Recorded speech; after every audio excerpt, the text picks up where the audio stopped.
Book 2 of 2920, The Last Year of the First Era, Sun's Dawn by Karlovac Townway.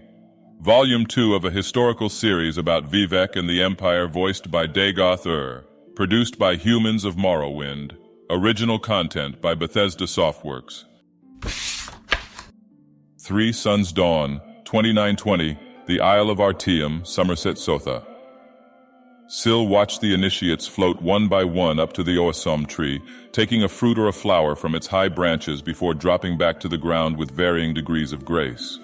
He took a moment while nodding his head in approval to admire the day.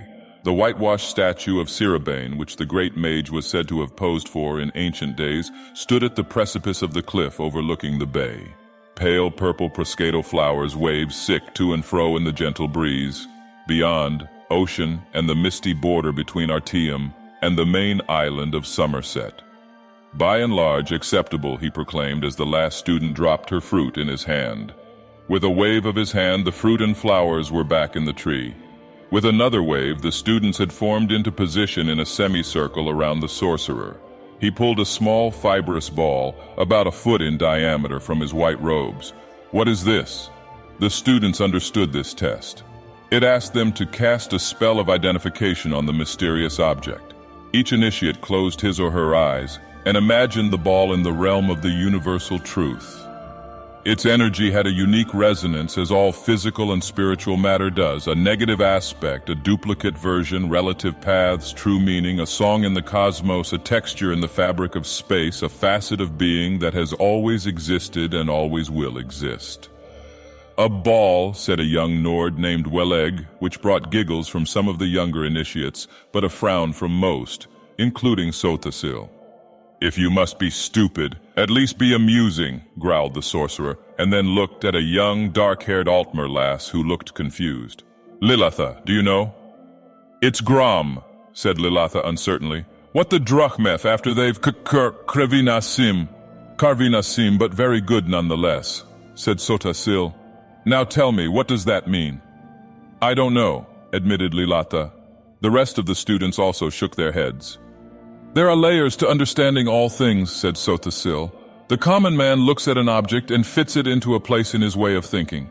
Those skilled in the old ways, in the way of the Psijic, in mysticism, can see an object and identify it by its proper role. But one more layer is needed to be peeled back to achieve understanding. You must identify the object by its role and its truth and interpret that meaning. In this case, this ball is indeed Grom, which is a substance created by the Drach, an underwater race in the north and western parts of the continent. For 1 year of their life, they undergo Karvinasim when they walk upon the land. Following that, they return to the water and meth, or devour the skin and organs they needed for land dwelling. Then they vomit it up into little balls like this: Grom, Drach, vomit. The students looked at the ball a little queasily. Sothasil always loved this lesson. 4 Sun's Dawn, 2920. The Imperial City, Cyrodiil. "Spies," muttered the Emperor, sitting in his bath, staring at a lump on his foot. "All around me, traitors and spies." His mistress Rija washed his back, her legs wrapped around his waist. She knew after all these many years when to be sensual and when to be sexual. When he was in a mood like this, it was best to be calmly, soothingly, seductively sensual, and not to say a word unless he asked her a direct question, which he did. "What do you think when a fellow steps on his Imperial Majesty's foot and says, 'I'm sorry, Your Imperial Majesty'? Don't you think, 'Pardon me, Your Imperial Majesty' is more appropriate? 'I'm sorry,' well, that almost sounds like the bastard Argonian was sorry I am his Imperial Majesty, that he hopes we lose the war with Morrowind. That's what it sounds like." "What would make you feel better?" asked Richa. "Would you like him flogged? He is only, as you say, the battle chief of Solrest. It would teach him to mind where he's stepping." "My father would have flogged him. My grandfather would have had him killed," the Emperor grumbled. "But I don't mind if they all step on my feet, provided they respect me and don't plot against me. You must trust someone." "Only you," smiled the Emperor, turning slightly to give Rija a kiss. "And my son Julek, I suppose, though I wish he were a little more cautious." "And your council, and the potentate?" asked Richa. "A pack of spies and a snake," laughed the Emperor, kissing his mistress again. As they began to make love, he whispered, "As long as you're true, I can handle the world." 13 Suns Dawn, 2920, Mournhold, Morrowind. Turala stood at the black, bejeweled city gates. A wind howled around her, but she felt nothing. The Duke had been furious upon hearing his favorite mistress was pregnant and cast her from his sight. She tried again and again to see him, but his guards turned her away. Finally, she returned to her family and told them the truth. If only she had lied and told them she did not know who the father was, a soldier, a wandering adventurer, anyone. But she told them that the father was the Duke, a member of the house, Indoril. And they did what she knew they would have to do, as proud members of the House Redoran. Upon her hand was burned the sign of expulsion her weeping father had branded on her. But the Duke's cruelty hurt her far more. She looked out the gate and into the wide winter plains, twisted sleeping trees and skies without birds. No one in Morrowind would take her in now. She must go far away. With slow, sad steps, she began her journey. 16 Suns Dawn, 2920 Sinchal, Aniquina, modern-day Elsewhere. "What troubles you?" asked Queen Hassama, noticing her husband's sour mood. At the end of most lovers' days, he was in an excellent mood, dancing in the ballroom with all the guests, but tonight he retired early. When she found him, he was curled in the bed, frowning. "That blasted bard's tale about Polydor and Eloisa put me in a rotten state," he growled. "Why did he have to be so depressing?" "But isn't that the truth of the tale, my dear? Weren't they doomed because of the cruel nature of the world? It doesn't matter what the truth is. He did a rotten job of telling a rotten tale, and I'm not going to let him do it anymore." King Drozel sprang from the bed.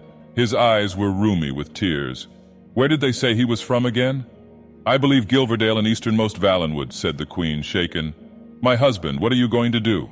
Drozel was out of the room in a single spring, bounding up the stairs to his tower. If Queen Hassama knew what her husband was going to do, she did not try to stop him. He had been erratic of late, prone to fits and even occasional seizures, but she never suspected the depths of his madness and his loathing for the bard and his tale of the wickedness and perversity found in mortal man. A 19 Suns Dawn, 2920, Gilverdale, Valenwood. "Listen to me again," said the old carpenter. "If cell 3 holds worthless brass, then cell 2 holds the gold key. If cell 1 holds the gold key, then cell 3 hold worthless brass. If cell 2 holds worthless brass, then cell 1 holds the gold key." "I understand," said the lady. "You told me. And so cell 1 holds the gold key, right?" "No," said the carpenter. "Let me start from the top." "Mama," said the little boy, pulling on his mother's sleeve. "Just one moment, dear. Mother's talking," she said, concentrating on the riddle. "You said cell 3 holds the golden key if cell 2 holds worthless brass, right?" "No," said the carpenter patiently. "Cell 3 holds worthless brass if cell 2... "Mama!" cried the boy. His mother finally looked. A bright red mist was pouring over the town in a wave, engulfing building after building in its wake. Striding before was a red-skinned giant, the Daedra Molag Bal. He was smiling. 29. Sun's Dawn, 2920, Gilverdale, Valenwood. Almalexia stopped her steed in the vast moor of mud to let him drink from the river. He refused to, even seemed repelled by the water. It struck her as odd. They had been making excellent time from Mournhold, and surely he must be thirsty. She dismounted and joined her retinue. "Where are we now?" she asked. One of her ladies pulled out a map. "I thought we were approaching a town called Gilverdale."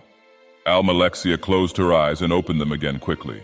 The vision was too much to bear. As her followers watched, she picked up a piece of brick and a fragment of bone and clutched them to her heart. "We must continue on to Artium," she said quietly.